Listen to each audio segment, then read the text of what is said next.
সব ভিআইপি ৰখক আজি আমিও থাকি মিডিয়া সব এইটো মিলিজমেণ্ট আপুনি ভিআইপি সোমাইছা নাই সেইটোৱে কৈছে আপোনালোকৰ মেনেজমেণ্টটো সম্পূৰ্ণ ভুল হৈছে আপোনালোকৰ মেনেজমেণ্ট সম্পূৰ্ণ ভুল হৈছে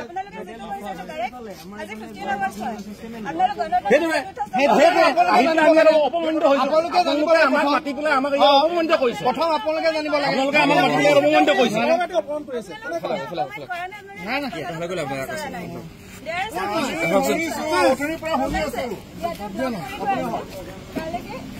কোনো যাব নোৱাৰে ঠিক আছে আৰু সেইখিনি ভিআইপি বুলি নহয় there are some protocols we have to follow them okay আপোনালোকে এনে ক'লে নহ'ব নহয় তেওঁ সুধক আকৌ কোনো আপুনি নাই সুধা যে সবকে সুধিব উই আৰ কিপিং আ ডিসটেন্স ফৰ এভৰিবডি এটা কি হ'ব আপোনালোকে কি দিব নিদিয়ে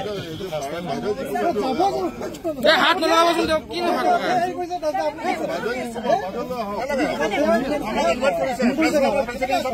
বাইদেউ যি ক'ব সেইটো হ'ব আপোনালোকৰ কাৰণে তাত আমি ধুনীয়াকে জাগা থৈছো যাব নিদিয়ে কিবা এইফালে নহয় ন আৰে এফালে গ'লে এটা এফালে গ'লে এটা আমাৰ কি হৈছে আহি যাব আপুনি নাই নাই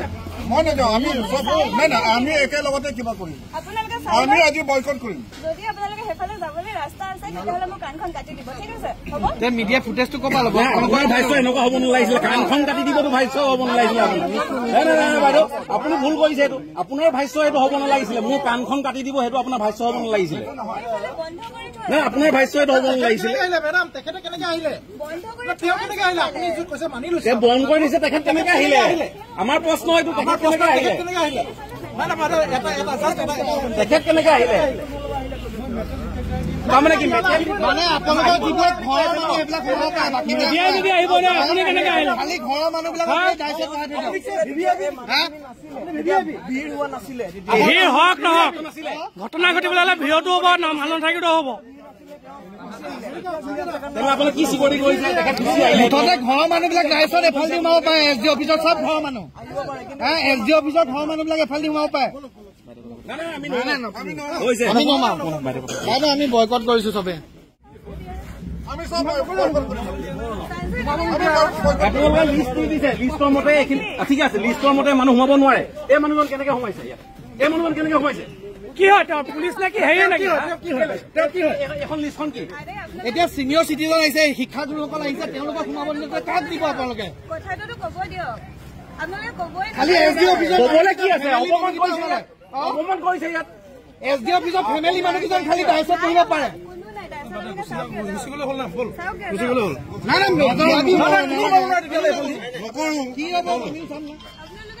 কোন থানাৰ হয় কথা ক'ব নাজানে ইয়াত মানুহ ৰাখে আমি যি বুজি পাব লাগে বাইদেউ বুজি পাইছো কি বুজি পাব লাগে আমি বুজি পাইছো কি বুজি পাব লাগে আমি বুজি পাইছো হ'ব কি ইছ্যু আছে খালি মিডিয়াখিনিৰ কাৰণে ইছ্যু আছে বেলেগৰ কাৰণে নাই মিডিয়া আকৌ ইয়ালৈকে আহিব লাগিব এখেতলোকে কৈছে এইফালে কি সোমাব নোৱাৰে ফৰ চিকিউৰিটি ৰিজন কিন্তু সেইফালে আহি পেলাই ইয়াত সোমাব পাৰে এইটো কি চিকিউৰিটি ৰিজন এখেতে কৈছে এই মানুহজন কেনেকে সোমালে এইজন কেনেকে মিডিয়াৰ মানুহ এইজন মেডিকেলৰ মানুহ কেনেকে হ'ল নাই নাই এইজন মেডিকেলৰ মানুহ কেনেকে হ'ল তেওঁ কি হয় সেইফালে আহি পেলাই যদি কাম কৰিব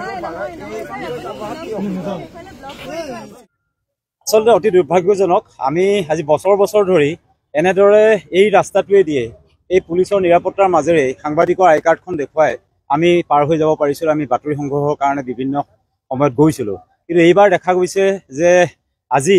পটককৈ কোৱা হৈছে যে আপোনালোকক নিৰাপত্তাজনিত কাৰণত মেটেল ডিটেক্টৰে দি চেক কৰিহে পঠাব পৰাৰ ব্যৱস্থা আছে কিন্তু আমি দুখ পাইছোঁ যে আমাৰ সন্মুখে দিয়ে কিন্তু বিভিন্ন ব্যক্তিক এই ৰাস্তাটোৱেদি যাবলৈ দিছে কিন্তু আমাৰ বোকাজানৰ যিসকল মহকুমাৰ যিসকল সাংবাদিক সেই সাংবাদিকসকলক কিন্তু এই পথেৰে যাবলৈ তেওঁলোকে মানা কৰিছে বাধা প্ৰদান কৰিছে এই ক্ষেত্ৰত আমি ধিক্কাৰ জনাইছোঁ আৰু পৰৱৰ্তী সময়ত তেওঁলোকে এইটো আমাক যদি স্পষ্ট নকৰালৈকে আমাক ক্ষমা নোখোজালৈকে আমি কিন্তু তেওঁলোকৰ কোনো ধৰণৰ প্ৰশাসনৰ কোনো ধৰণৰ বাতৰি আমি পৰিৱেশন নকৰোঁ বুলি আমি সংকল্পবদ্ধ হৈছোঁ বোকাজান মহকুমা প্ৰশাসনৰ এক নাচুট নাভূত নিৰ্দেশনা যে যি স্বাধীনতা দিৱস তেওঁলোকে উদযাপন কৰিছে তাত সংবাদ মাধ্যমক প্ৰৱেশত বাধা দিছে এটা নাচুট নাভূত ঘটনা অসমৰ কোনো জেগাত আমি খবৰ লৈছোঁ কোনো জেগাত এনেকুৱা নিৰ্দেশনা অহা নাই কিন্তু বোকাজানৰ সংবাদ মাধ্যমৰ সাংবাদিকসকল যেতিয়া বোকাজান মহকুমা প্ৰশাসনৰ এই কাৰ্যসূচীত অংশগ্ৰহণ কৰিবলৈ আহিছিল নিমন্ত্ৰণ ক্ৰমে কিন্তু তেওঁলোকক প্ৰৱেশত বাধা দিলে পুলিচ প্ৰশাসন আৰু বোকাজান মহকুমা প্ৰশাসনৰ দণ্ডাধীশে। গতিকে আমি ইয়াৰ দ্বাৰা স্পষ্ট কৰি দিছোঁ যে যিটো সময়লৈকে বোকাজান মহকুমা প্ৰশাসনে ইয়াত স্থিতি স্পষ্টীকৰণ